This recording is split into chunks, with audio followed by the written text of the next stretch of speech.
어떤 집사가 이미 망해서 도저히 손댈 수 없는 공장을 인수를 했습니다. 그리고 제품을 이제 개발을 했어요. 근데 그 제품이 날개에 돋친 듯이 팔렸고, 그는 돈 버는 재미에 푹 빠져서 그만 신앙생활을 제대로 하지 못했습니다. 어쩌다가 큰 절기 때 교회에 나가기는 하는데 뒷전에 앉아 있다가 축도가 끝나기도 전에 빠져나왔습니다. 그런데 사업을 한창 키워나갈 무렵에 IMF가 터졌어요. 경제 위기가 닥친 겁니다. 그러다 보니까 융자가 빚이 됐고 제품을 팔 길이 없어져 버렸습니다. 그러자 그는 손들고 하나님 앞에 나와서 엎드려 기도하기 시작했습니다. 돈을 잃고 하나님을 얻은 것입니다. 얼마 후에 폐업 예배를 이제 드리게 되었는데, 폐업 예배가 끝난 뒤에 그는 사람들 앞에서 이렇게 고백을 했습니다. 저는 무일푼으로 시작해서 다시 무일푼으로 돌아왔습니다. 그러나 이 일로 생명을 얻었습니다. 만일 사업이 계속 잘 되었다면 제 영혼은 영영 하나님을 떠나고 말았을 것입니다. 비록 오늘 공장은 폐업하지만 신앙을 새롭게 개업하니 얼마나 감사한지요. 제 인생은 이제 오늘 예배로부터 새로운 시작입니다. 이 사람은 공장이 무너진 다음에야 뒤늦게 그것도 깨닫고 돌아왔지만, 지금 우리의 현실은요, 사람들이 모든 것이 지금 무너져 내리고 있고 금이 가고 있는데도 세상 잠에 취해서 영혼의 잠에 취해 가지고 알지 못하고 살아가는 사람들이 너무 많다는 것입니다.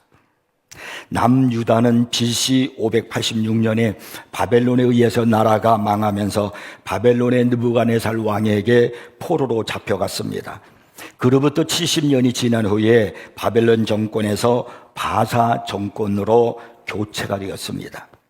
그리하여 바사의 고레스 왕 때에는 고레스의 은총으로 스룹바벨의 영도하에 의해서 이스라엘 백성들이 70년 포로 생활했던 그곳에서 1차 귀환을 하게 되는 겁니다. 그래서 많은 사람들이 고향을 그리워하잖아요. 떠나왔던 유대 땅 예루살렘, 그것을 그리워하면서 그들이 고향으로 이제 돌아가게 됩니다. 그러나 모든 사람들이 다 돌아간 게 아니에요. 그 중에는 70년 이상을 지금 남의 나라에서 포로로 있으면서 거기서 살았는데, 고향에 돌아가 봤자 뭐합니까? 먹을 것이 있습니까? 살 집이 있습니까? 살 길도 막막하고 어찌할 방법이 없는 거예요. 그래서 그런 생각을 한 사람은 그냥 그래도 여기서 머물러 살자, 그리고 그냥 그 땅에 머물러 살게 된 겁니다. 그러다가 BC 458년에 바사 나라의 아닥사스다 왕 때의 두 번째 귀환이 이루어집니다. 그로부터 약 14년이 흐른 후에 BC 444년에 역시 아닥사스다 왕의 허락을 받은 느헤미야의 인도로 세 번째 포로 귀환을 하게 됩니다. 오늘 본문에 나오는 이 느헤미야는 이 아닥사스다 왕 때 술관원으로 있었습니다. 그 당시 술관원으로 있었다라고 하는 것은 굉장한 권력을 쥐고 있었다는 이야기입니다. 왕과 함께 마주하면서 술잔을 나누면서, 그러면서 국정을 논의하고 대화를 나눌 수 있는 것은 보통 권력자가 아닙니다. 왕이 보통 신뢰하지 아니하면 그렇게 왕과 함께 자리를 함께 할 수 있는 것이 아닙니다. 이 느헤미야는 바벨론의 포로 중에서 태어난 포로민의 아들이었습니다. 한마디로 말해서 그는 민족적 절망기에 태어난 사람이었습니다. 아주 어려운 상황 속에서 태어나는데, 묘하게도 그는 이런 어려운 상황 속에서도 유독 그 아닥사스다 왕의 눈에 들어가지고 그가 높은 지위에 출세를 하게 된 것입니다. 어느 날 그가 유다에서 그의 형제 하나니가 돌아오게 된 거예요. 고향으로 갔던 형제 하나니가 돌아와서 예루살렘의 소식을 전해주게 됐습니다. 그래서 예루살렘의 소식을 듣게 되었는데 한마디로 처참했습니다. 대다수의 예루살렘으로 돌아간 많은 시민들이 포로가 되어서 유랑길을 떠났고, 그리고 더러 남은 자들은 큰 환난과 곤욕을 당하고 있다는 것입니다. 그리고 예루살렘 성을 완전히 무너져 가지고 성문들은 불타고 도시는 텅 비고 폐허의 잿더미에서 많은 사람들이 굶주리며 살고 있다는 거예요. 이 충격적인 소식이 아닐 수 없습니다. 예루살렘 성이 어떤 곳입니까? 예배의 중심지가 아닙니까? 그들이 오랫동안 하나님 앞에 제사를 드리고 예배드렸던 곳이 예루살렘 아닙니까? 이스라엘에게 있어서 신앙의 고향과도 같은 것이 바로 예루살렘입니다. 그런데 그곳이 다 파괴되었다는 겁니다. 지금 우리 주변에도 얼마나 많은 성벽들이 무너져 내리고 있는지 모릅니다. 느헤미야가 전해 들었던 예루살렘의 모습과도 같이 지금 우리나라의 우리의 현실은 여기저기서 지금 다 무너져 내리고 있습니다. 가정이 무너져 내리고 교회가 무너져 가고 있고 성도들의 신앙이 무너져 가고 있고 나라는요 이념과 정치로 금이 가고 있습니다. 곧 무너질 것만 같아요. 여러분, 우리나라가 어떤 나라입니까? 어떻게 해서 발전한 나라입니까? 세계 최빈국이었던 우리나라가 하나님의 백성들이 하나님 앞에 매달리고 예배를 드리고 기도함으로 하나님이 이 나라에 복을 주셔서 세계 6위의 강대국으로 만드신 것이 바로 우리나라입니다. 그런데 그런 이 나라가 지금 여기저기서 금이 가고 있습니다. 하나님의 복으로 성장한 이 부흥한 이 나라가 무속으로 돌아가고 있고 점술집이 점점 늘어가고 있고 점쟁이를 찾아가는 사람들이 늘어만 가고 있다는 겁니다. 이 무속은 심각할 정도입니다. 최근 12.3 비상계엄으로 인해서 국회에서 열린 국조특위 청문회에 무속인 비단 아씨라는 사람이 증언으로 출석을 해서 청문회에서 증언을 했습니다. 비단 아씨, 본 이름은 이선진이에요. 비상계엄 계획에 관여한 혐의로 구속된 노상원 전 정보사령관이 계엄 전 이 무속인을 수차례 찾아갔다는 겁니다. 청문회에서 야당의 의원들로부터 노 전 사령관에게 무슨 점괘를 바쳤는지, 노 전 사령관이 배신한 책출을 위한 군인 명단을 가져와서 점괘를 의뢰했는지, 계엄에 관한 이야기가 있었는지, 구술해달라고 요청을 받았는지 그런 등의 질문을 받은 거예요. 참 청문회에 별 사람이 다 나옵니다. 청문회에 이 무속인이 점쟁이가 나왔다는 것은 여러분 어떻게 생각하세요? 많은 지금 정치인과 기업인 그리고 심지어는 별을 몇 개씩 딴 이 사령관까지 이 점치는 이 점쟁이한테 찾아가고 있다는 이 현실 속에 우리나라의 모습이 보여지고 있다는 겁니다. 이번 청문회로 해서 이 비단하시는요 아주 유명한 점쟁이가 되어가지고 점을 치려고 하면은요 예약도 잘 안 된대요. 한참은 기다려야 된답니다. 얼마나 어이없는 일입니까? 영적인 간음을 한 우상숭배에 빠지고 무속에 빠지는 민족은 미래가 있을 수가 없어요. 하나님이 그냥 두지 않습니다. 지금 교회가 무너지고 있단 말입니다. 많은 사람들이 한국교회의 위기를 얘기하고 있습니다. 우리 한국교회의 진정한 위기가 뭔 줄 아십니까? 하나님 말씀의 위기예요. 잘못된 신학과 잘못된 전제와 잘못된 시도들이 교회를 약화시키고 있습니다. 성도들이 잘못된 가르침 속에 빠져가지고요 교회를 부패하게 만들고 교회를 넘어뜨리고 있습니다. 교회가 신령하고 거룩하고 하나님께만 영광을 돌려야 되는 그런 교회가 세속적이고 인본주의로 실용주의로 치닫고 있단 말입니다. 십자가보다는 영광을 추구하고 섬기기보다는 섬김을 받으려고 하고 있습니다. 심지어는 동성애를 지지하고요 차별금지법에 잘못된 것들을 사랑이라는 미명 아래 옹호하고 성경보다는 사람을 추구하는 그런 시대가 되었습니다. 이 본문의 느헤미야는 무너진 예루살렘 성을 재건한 사람입니다. 그러나 더 중요한 게 바로 뭐냐면 그의 업적이 바로 뭐냐면 민족의 마음을 다시 불러일으켰다는 겁니다. 이랬던 그 민족의 신앙을, 영적 부흥을 일으킨 사람이 바로 느헤미야입니다. 그래서 민족의 밤을 새벽으로 바꾼 사람이 느헤미야예요. 한 사람의 희생, 한 사람의 꿈이, 한 사람의 결단이 이렇게 중요한 겁니다. 하나님은 지금 우리를 통해서 무너져가고 있는 이 나라의 성벽을 재건하라고 말씀하고 계십니다. 하나님은 지금 저와 여러분을 통해서 이 시대에 느헤미야가 되기를 간곡히 지금 명령하고 계십니다. 어떻게 우리가 그 사명을 감당할 수 있습니까? 무너져가는 이 나라를 어떻게 우리가 다시 세울 수 있습니까?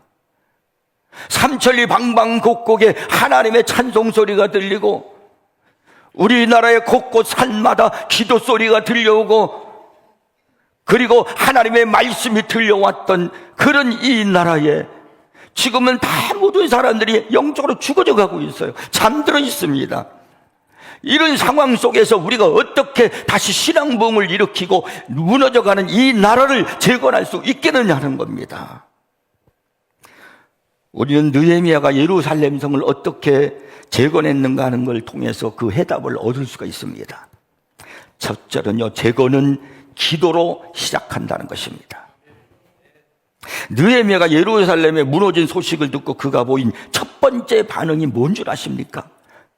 어떻게 이 무너진 성벽을 다시 세울까? 누구를 찾아가서 도움을 구할까?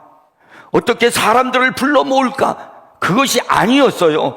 여기 느헤미야 1장 4절을 보면은 느헤미야가 어떻게 했는가 하는 것을 우리가 알 수 있어요. 그게 바로 뭐냐면 기도였습니다. 성경이 이렇게 말씀해요. 내가 이 말을 듣고 앉아서 울고 주일 동안 슬퍼하며 하늘의 하나님 앞에 금식하고 기도하여. 느헤미야가 한 건 울었어요. 그는 찢어지는 마음을 부둥키 안고 절규하면서 하나님 앞에 울었단 말입니다. 우리 그리스도인들이 지금 해야 할 일이 바로 이 일이에요. 여기저기서 지금 무너져가는 그 현실을 보면서 우리들이 잠을 자고 있어서는 안 됩니다. 하나님의 백성들이 깨어야 되는데 새벽을 깨우고 민족을 깨우고 일어나야 하는 우리들이 잠을 자고 있어서는 안 돼요. 무너져가는 이 나라가 금이 가고 있는 그 모습을 보면서 여러분 울어야 합니다. 사도 바울이 에베소 교회를 헤어지면서 장로들에게 그가 한 말이 있어요. 사도행전 20장 31절에서 그가 이렇게 말합니다. 내가 3년이나 밤낮 쉬지 않고 눈물로 각 사람을 훈계하던 것을 기억하라. 사도 바울이 에베소 교회를 향해서 했던 그의 사역의 중심이 뭐냐면 눈물이었다는 겁니다. 울었다는 거예요. 그렇기 때문에 이 사도 바울의 사역에는 능력이 있는 겁니다. 강력한 역사가 있는 겁니다. 오늘 우리 한국교회에 필요한 것이 바로 이겁니다. 통곡입니다. 나라와 민족을 위해서 울어야 합니다. 여러분이 지금 현실을 알잖아요. 전 세계에서 한 나라가 반으로 동강 난 것은 우리나라밖에 없어요. 그런데 반동강 난 우리나라가 지금 다시 이것이 반으로 갈라질 그러한 모습으로 보이고 있지 않습니까? 우리가 민족을 위해서 울어야 됩니다. 가정을 위해서 울어야 되고 자녀를 위해서 울어야 됩니다. 그리고 여러분의 신앙을 위해서 울어야 됩니다. 눈물만큼 통곡만큼 강력한 힘은 없는 겁니다. 시스기야가 죽을 병에 걸렸어요. 어느 날 하나님은 이사야 선자를 시스기야 왕에게 보냈습니다. 그리고는 말씀하기를 너는 이렇게 전하라. 내가 죽고 살지 못하리라. 하나님의 말씀에 명령해요. 그때 시스기야가 한 태도가 뭔 줄 아십니까? 최고의 의원들을 불러들이고 그리고 최고의 약품들을 거둬가지고 내가 어떻게 하면 살아날 수 있을까를 연구한 게 아니에요. 성경에 보면요, 그가 낯을 벽으로 향하고 하나님 앞에 기도했다고 그랬어요. 그 하나님께서 그 기도를 들으셨어요. 그래서 이사야 선지자에게 내가 가서 내 말을 저 시스기에게 전하라 그러면서 열왕기 한 20장 5절에 보니까 이렇게 말씀해요. 내가 내 기도를 들었고 시스기야 왕의 기도를 들었다는 거예요. 그리고 내 눈물을 보았노라. 내가 너를 낫게 하리니 3일 만에 여호와의 성전에 올라가겠고. 시스기야의 응답은 바로 그의 눈물이 있었단 말입니다. 우리 모두 눈물로 나라를 위해서 통곡하는 그런 교회가 되어야 됩니다. 그래야 이 나라가 살아요. 나 혼자만 지금 편안히 살고 먹고 그냥 살만하니까 이렇게 생각하시면 안 됩니다. 나라가 잘못되면 나에게도 그 모든 고통이 온단 말이에요. 잘 살던 나라가 잘못돼가지고 지금 후진국가로 전락하고 나라가 어수선한 그런 것들을 우리는 세계에서 보지 않습니까? 아르헨티나나 베네수엘라나 필리핀 같은 나라들 다 우리보다 잘 살던 나라였어요. 근데 지금은 엄청나게 지금 나라가 추락하고 말았어요. 울어야 돼요. 느헤미야가 눈물로 기도할 때 역사를 바꾼 것처럼 여러분, 우리도 눈물로 기도해야 됩니다. 여러분이 생각하는 것처럼 이 나라가 그렇게 평안하진 않아요. 사회가 그렇게 여러분 안전하지 않습니다. 우리나라는 원래 마약 청정 국가였습니다. 근데 더 이상 지금 우리나라는 마약 청정 국가가 아니에요. 돈만 있으면 얼마든지 청소년들도요 쉽게 마약을 구할 수 있는 나라가 지금 우리나라예요. 이런 나라를 보면서 여러분, 우리의 미래를 어떻게 생각하십니까?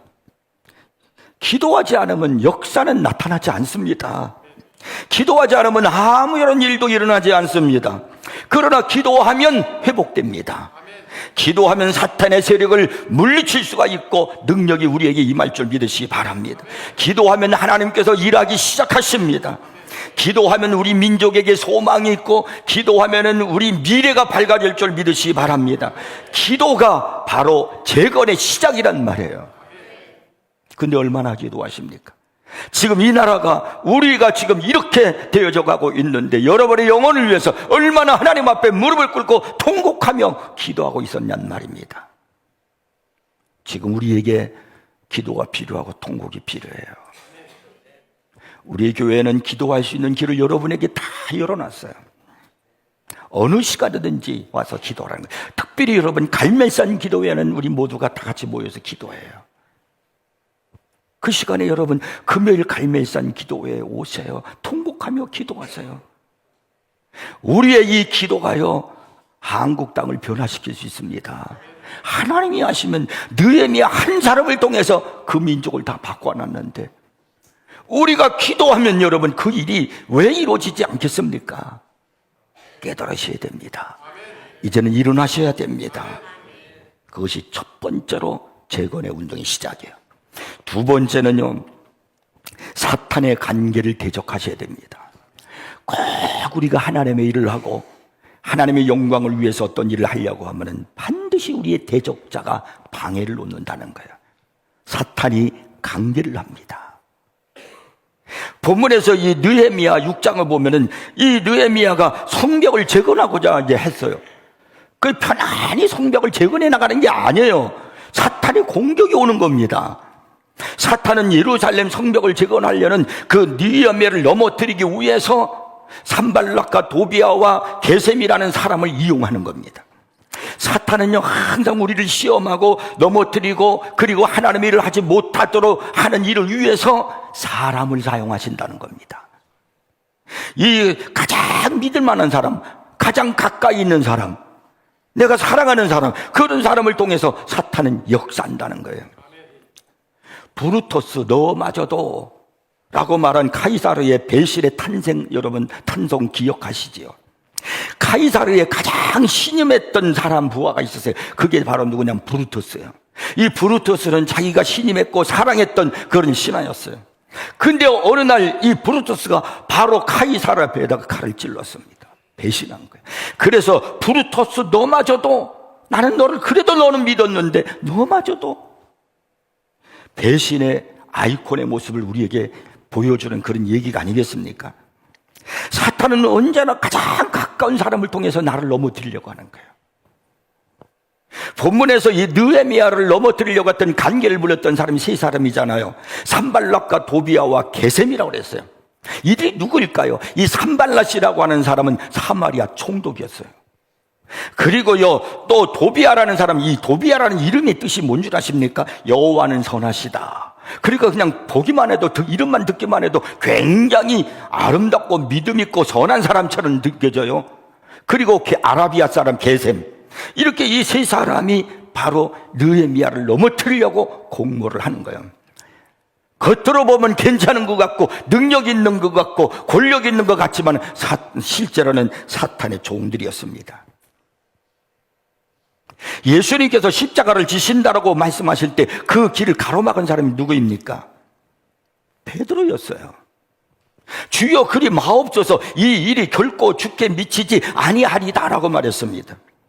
그때 예수님께서 베드로를 향해서 하시는 말씀이 뭡니까? 사탄아, 내 뒤로 물러가라, 너는 나를 넘어지게 하는 자로다 그랬어요. 예수님을 넘어뜨리려고 하는 사람이 누구였습니까? 가장 예수님이 신뢰하고 사랑하고 예수님의 수제자였던 베드로였다는 거예요. 여러분 잊지 마셔야 돼요. 내가 하나님 일을 하고 은혜 일을 하고 내가 은혜 받으려고 할 때 가장 나를 넘어뜨리게 하는 그런 사탄의 유혹은 가장 가까이 있는 사람, 내가 사랑하는 사람, 그리고 내가 신뢰하는 사람을 통해서 올 수 있다는 사실입니다. 그걸 어떻게 시험을 가지고 오느냐, 사탄이 오늘 본문에 보면 두 가지를 가지고 와요. 첫째가 바로 뭐냐면 음모를 가지고 옵니다.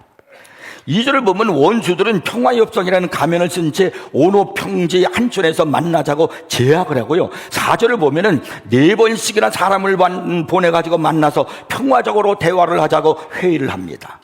그러나 이건 음모였습니다. 2절 말씀 한번 읽어보겠습니다. 산발락과 게셈이 내게 사람을 보내어 이르기를, 오라, 우리가 온오평지 한촌에서 서로 만나자 하니 실상은 나를 해하고자 함이었더라. 원수들이 뭐라 그러냐면요, 이들이요 느헤미야에게 사람을 보내가지고 우리 온오평지에서 우리가 만나자, 그래가지고 대화를 풀어나가자, 우리 서로 평화를 이루어가자. 평화가 중요하지 않냐, 대화를 하자, 평화 협상을 제의한 거예요. 그런데 2절 끝에 보면은 실상은 나를 해하고자 함이라 이렇게 말씀해요. 그러니까 느헤미야는 적의 관계를 알아차렸던 겁니다. 만일 이 적의 그 관계를 알아차리지 못하고 이 느헤미야가 그래? 평화 협상을 하자는데 대화를 하자는, 대화 좋지. 그래서 만약에 느헤미야가 그 말만 듣고 그냥 갔다라고 하면 저 사람은 그래도 총독인데, 저 사람 여호와는 선하시다라는 이름을 가진 사람인데 가자. 그리고 느헤미야가 갔다면은 느헤미야는 거기서 죽임을 당했을 겁니다. 그렇게 되면 그는요 성벽 재건의 완성을 이루지 못했을 겁니다. 이 마지막 때를 살아가는 우리들에게 가장 필요한 게 뭐냐면요, 분별력이에요. 이게 깨달으셔야 됩니다. 잘 분별해야 마귀의 유혹에 넘어가지 않고 죄 가운데 빠지지 아니할 수가 있는 겁니다. 성경은 분별력의 중요성을 우리들에게 얼마나 많이 말씀하고 있는지 모릅니다. 빌립보서 1장 10절을 보면은 너희로 지극히 선한 것을 분별하며 이렇게 말씀하고 있고요. 고린도서 12장 7절을 보면은 각 사람에게 성령의 나타나심은 유익하게 하려 하심이라 그러면서 어떤 사람에게는 영들 분별함을 이라고 이렇게 말씀합니다. 요한일서 4장 1절에서는 사랑하는 자들아 영을 다 믿지 말고, 영을 다 믿지 말고 오직 그 영들이 하나님께 속하였나 분별하라라고 그랬어요. 분별해야 돼요. 우리는요 이 분별의 은혜를 받아야 되는 겁니다. 그래야 사탄의 유혹에 넘어가지 않고 승리할 수 있어요. 누가 많이 막 기도했다고 해서 내가 이렇게 많이 기도해서 받은 응답이야, 뭐 그럴 수 있겠죠. 근데 그거를 여러분요, 그거 신령하고 그거 진실인 줄 알고 거기에 말 듣고 한번 빠지면 넘어갑니다. 그게 잘못하면 기독교를 무술적인 그런 신앙으로 넘어가는 거예요. 마귀를 물리치시는 가장 유일한 방법은요 성경밖에 없어요. 성경이 기준이에요. 성경이 진리입니다. 누가 뭐랬다고 그런 거 아닙니다. 중요한 게 아니에요. 생각나는 얘기가 하나 있는데, 그래서 제가 얘기를 하나 할게요. 어떤 교회가 문제가 많았어요. 너무나 문제가 많으니까 목사님이 너무나 가슴 아파서 결단을 하고 40일 금식 기도를 들어갔습니다. 이건 생명을 던지는 거예요. 40일 금식 기도하다가 죽은 사람처럼 많이 봤거든요. 그 40일 금식 기도를 하고 돌아왔습니다. 그랬더니 여러분, 교회가 잠잠해지기 시작합니다. 그런데 40일 내가 금식 기도를 했는데 내가 얼마나 내가 은혜를 받았는데 이 목사님이 그러면서 그걸 가지고 판단하기 시작하는 거예요. 교인들이 그 목사님의 그 기도했다는 그 금식 기도를 앞세우고 판단하는 그것 때문에 하나 둘씩 떠나기 시작하는 거예요. 나중엔 교인들이 다 나갔어요. 그래서 그 목사님도 교회를 떠났답니다. 여러분, 그게 위험한 거예요. 정말로 여러분, 분별은 성경밖에 없어요. 기도는 분명히 중요합니다. 그러나 기도가 우리의 기준이 되어서는, 그게 분별의 기준이 되어서는 안 된다는 거예요. 이 사탄의 음모를 물리칠 수 있는 가장 좋은 건 또 한 가지가 있는데, 그게 바로 뭐냐면 하나님의 열심을 품고 충성하는 겁니다. 그것이 여러분, 우리가 사탄의 음모를 물리칠 수 있는 가장 좋은 방법입니다. 오늘 3절을 보니까 이런 말씀이 있어요. 내가 곧 그들에게 사자들을 보내어 이르기를 내가 이제 큰 역사를 하니 내려가지 못하겠노라. 어찌하여 역사를 중지하게 하고 너희에게로 내려가겠느냐 하매. 한 가지 일에 집중하는 사람은 결코 넘어지지 않습니다. 언제 우리가 넘어지고 유혹에 빠지는 줄 알아요? 내가 해야 할 일이 있는데, 하나님이 내게 맡겨준 사명이 있는데, 충성할 일이 있는데 그 일은 제대로 하지 않냐고 자꾸 기웃기웃거리고 한눈 파는 사람, 이런 사람이 넘어져요. 누가 이단에 잘 넘어가느냐면, 신앙생활을 열심히 하는 사람은요, 교회 열심히 나오는 사람은 잘 안 빠져요. 말씀 듣고 그런 사람 안 빠져요. 자꾸 기웃기웃거리고 어디 뭐 좋은 거 없나, 더 은혜로운 거 없나, 자꾸 기웃거리니까 넘어가는 거예요. 그래서 여러분, 우리가 이 사탄의 유혹에 넘어가지 않으려면은 하나님이 내게 맡겨주신 일임에 거기에만 집중하는 겁니다. 열심히 가지고 충성하는 겁니다. 나를 중심으로 해가지고 음모가 막 진행되고 있다든지, 걷잡을 수 없는 혼돈과 고통 속에 나를 막 빠지게 한다든지, 그럴 때 흔들리지 마세요.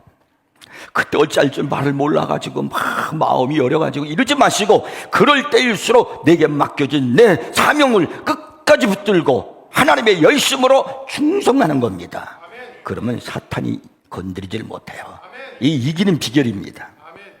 이 성을 건축하는 일이 하나님이 느헤미야에게 맡기는 일이잖아요. 그 일을 위해서 하나님께로부터 느헤미야가 부르심을 받았지 않습니까? 그러니까 자기가 해야 할 일이 뭔지를 느헤미야는 아는 거예요. 그런데 그가 이렇게 말하는 겁니다. 내가 이제 큰 역사를 하니, 내가 이 성을 건축하는 일을 하니 내려가지 못하겠노라. 계속해서 와서 우리가 서로 대화하자, 평화를 도모하자 막 얘기를 하는 거야. 난 일을 관두고 내려가지 못하겠노라. 어찌하여 역사를 중지하고 내가 맡겨진 이 일을, 내 사명을 중지하고 너희에게로 내려가겠느냐. 나 안 간다. 나 이 일을 충성을 다해서 이 일을 열심히 다해서 할 것이다. 이것이 바로 느헤미야가 사탄의 관계에서 이긴 방법이었습니다. 여러분은 어떻게 사십니까? 나를 중심으로 음모가 막 진행되고, 그리고 내 삶이 걷잡을 수 없이, 그리고 혼돈과 고통 속으로 빠져들려고 할 때 여러분은 어떻게 하시겠습니까? 이 느헤미야의 태도에서 배우셔야 돼요. 한눈 팔지 마세요. 힘을 다하여 주를 섬기기를 바랍니다. 주님만 바라보시기를 바랍니다. 오직 주만 바라보나이다 라고 말했던 여호사밧 왕의 그 기도 소리를 우리도 기억하시기를 주의 이름 축복합니다. 그 다음에 또 한 가지 있어요. 사탄이 어떻게 우리를 넘어뜨리려 하냐면요, 중상모략으로 넘어뜨리려고 합니다. 하나님의 일을 하면 꼭 그런 일들이 벌어져요. 6절을 보시면 이렇게 말씀해요. 그 글에 이르기를 이방 중에도 소문이 있고 가스모도 말하기를 너와 유다 사람들이 모반하려 하여 성벽을 건축한다 하나니 내가 그 말과 같이 왕이 되려 하는도다. 이제 계속 그냥 사람 보내가지고 느헤미야 보고 우리가 평지에서 만나자, 우리가 평화회담을 하자, 대화를 안 하자, 그러니까 안 가는 거예요. 4번씩이나 사람들 보냈는데도 안 가는 거예요. 그러니까 안 오니까 이제 산발랏이 마지막으로 편지를 썼어. 편지를 써가지고 그걸 사람을 통해 인편으로 보냈어요. 그것이 뭐냐면 이런 내용이에요. 느헤미야가 사람들을 선동해서 자기가 왕이 되려고 한다. 느헤미야는 성건축에 관심 있는 것이 아니라 이것을 통해서 자기의 세력을 확보하고 마침내는 자기가 직접 왕이 되려고 한다. 이런 엄청난 소문을 유포하기 시작하는 겁니다. 악성 루머죠. 아니, 세상에 이렇게 자기가 왕이 되려고 한다고 하면은 지금 어떻게 되는 거예요, 그거? 이거보다 더 큰 내란죄가 어디 있습니까? 지도자에게 가장 큰 상처를 주고 힘을 빠뜨리게 만드는 게 뭐냐면 악성 루머입니다. 여러분은 이런 악한 소문에 휘말려 본 적이 있습니까? 사람들이 여러분을 잘 알지도 못하는 이유로 헛소문을 막 퍼뜨려가지고 난처한 궁지에 몰아넣고 잠을 못 자게 만들고 가슴을 막 찢어지게 만들고 하는 그런 일들을 당해보신 적이 있습니까? 우리나라 옛 속담 다 맞는 게 아니에요. 올라가지 못하려면 쳐다보지도 마라. 왜요? 사닥다리 놓고 올라가야지. 왜 쳐다보지도 말아요? 옛말에 그런 말이 있었잖아요. 아니 땐 굴뚝에 연기가 날까? 우리가 말하면서 아니 땐 굴뚝에 연기 나겠어? 뭐 그래. 느헤미야 보고 아니 땐 굴뚝에 연기가 나. 느헤미야는 왕이 되고자 하는 마음을 요만큼도 가진 적이 없습니다. 그러니까 이런 속담은 느헤미야에게 맞지도 않는 말이에요. 저기 그냥 느헤미야를 넘어뜨리려는 의도를 가지고 모략을 꾸민 겁니다. 자기를 둘러싸고 막 그냥 날조된 헛소문이 막 돌고 있는 거예요. 막 모략과 중상과 그리고 협박, 비난 막 이럴 것이 오는 겁니다. 작은 비난 하나 때문에 흔들리는 사람이 되지 마십시오. 큰 나무는 태풍이 불어도 가지만은 흔들리지만은 작은 나무는 뿌리째 뽑힙니다. 자그만 소리 때문에 감정 때문에 뿌리째 뽑히는 그런 사람이 되지 말라는 겁니다. 저들의 이 중상모략이 막 그렇게 올 때 그때 느헤미야는 딱 이렇게 굳건히 그가 마음을 먹습니다. 이 모든 것은 하나님을 하지 못하게 합니다 라고 딱 잘라 말하고 나는 기도할 뿐이라. 그게 느헤미야요. 나는 기도할 뿐이라. 자, 9절을 보세요. 이는 그들이 다 우리를 두렵게 하고자 하여 마음이 막 상처를 받고 힘들게 만들어서 말하기를 그들의 손이 피곤하여. 그러면 일하고 싶지 않잖아요. 역사를 중지하고 하던 일을 멈추게 만들고 이루지 못하리라 함이라. 그러니까 이거 다 그러려고 하는 거야. 딱 잘라서 아니다 그러면서 이제 내 손을 힘있게 하옵소서 기도하는 겁니다. 나는 기도할 뿐이라 하나님 내 손을 힘있게 주시옵소서. 이것이 바로 느헤미야의 모습이었습니다. 기도로 시작해서 기도로 마치겠다는 거예요. 사랑하는 여러분, 우리의 사역이 우리의 인생이 이렇게 되어야 되는 겁니다. 느헤미야 한 사람의 믿음이 역사를 만들었어요. 민족을 살렸단 말입니다. 지금 어려운 시대를 살고 있으면서도 아직도 깨닫지를 못하고 아직도 마음속에 이런 도전도 없이 살아간다면 우리 정말 회개해야 됩니다. 우리 하나님의 백성들은 이제 그렇게 사셔서는 안 돼요. 우리 세인교회 성도 여러분들은 이제는 일어나셔야 됩니다. 깨어야 됩니다. 눈물로 하나님 앞에 통곡하셔야 됩니다. 여러분들의 눈물 한 방울이 하나님의 보좌를 움직인다는 사실입니다. 이 나라가 더 이상 이제 정쟁에 휩쓸리지 아니하고 어두운 악의 세력들이 이 나라를 망치게 하는 것들을 하나님이 막아주시고 우리 교회를 통한 거룩과 성결의 영이 나타나서 하나님이 기뻐하는 민족 나라를 만들도록 하셔야 됩니다. 깨어 기도하고 충성하는 우리 모두가 되기를 주의 이름으로 축복합니다.